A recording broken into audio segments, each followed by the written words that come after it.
такую.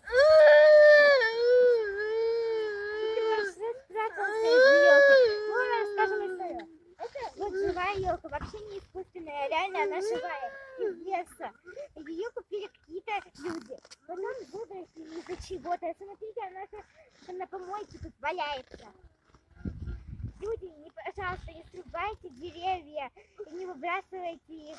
Покупайте искусственные елки, цените деревья, ведь благодаря них мы живем, а еще дышим. И цените деревья. Вот посмотрите на это мучение елки, она уже умерла давно. Мы ее вчера увидели, и сегодня опять. Посмотрите на бедные слезы Сева, они вас не могут отмануть.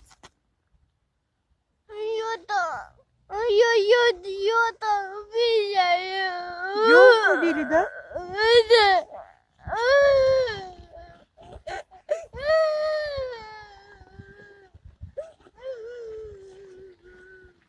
Ладно, всем пока. У нас тут очень холодно, минус 55. Из садика забрали, а я из школы пришла.